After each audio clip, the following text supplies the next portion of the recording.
Saudara terpidana narkoba sekaligus musisi Zulkiflia diperiksa Barreskrim Polri terkait kasus narkoba jaringan internasional Freddy Pratama.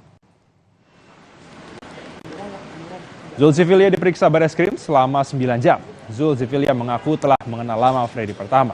Polisi menyebut jika vokalis band Zulkiflia ternyata masih menerima gaji bulanan dari Freddy Pratama sebesar 4 juta rupiah per bulan meski berada di penjara. Zul mengatakan bersedia membantu polisi mengungkap kasus jaringan narkoba Freddy Pratama.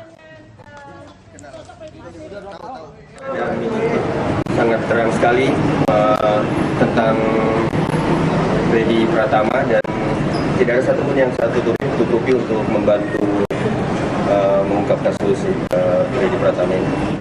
Sejak di dalam sel.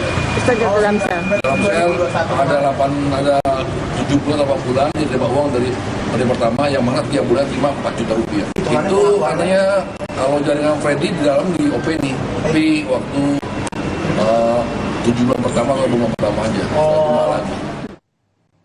Sebelumnya, saudara, Zulkiflia dijatuhi vonis hukuman 18 tahun penjara terkait kasus narkoba pada 1 Maret 2019. Zulkiflia terbukti bersalah melakukan tindakan penyalahgunaan narkotika golongan 1 dengan berat melebihi 5 gram. Saat ini Zul mendekam di Lapas Narkotika kelas 2A Gunung Sindur, Bogor, Jawa Barat.